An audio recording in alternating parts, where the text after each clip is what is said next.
তাহারা যখন মুমিনদের সংস্পর্শে আসে তখন বলে, আমরা ঈমান আনিয়াছি।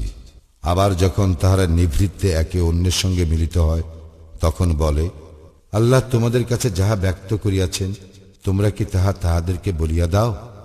ইহার দ্বারা তাহারা তোমাদের প্রতিপালকের সম্মুখে তোমাদের বিরুদ্ধে যুক্তি পেশ করিবে।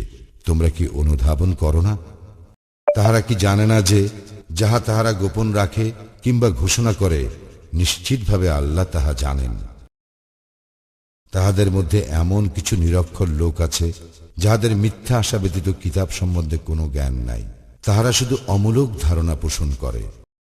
সুতরাং দুর্ভোগ তাহাদের জন্য যারা নিজ হাতে কিতাব রচনা করে এবং তুচ্ছ মূল্য প্রাপ্তির জন্য বলে, ইহা আল্লাহর নিকট হইতে।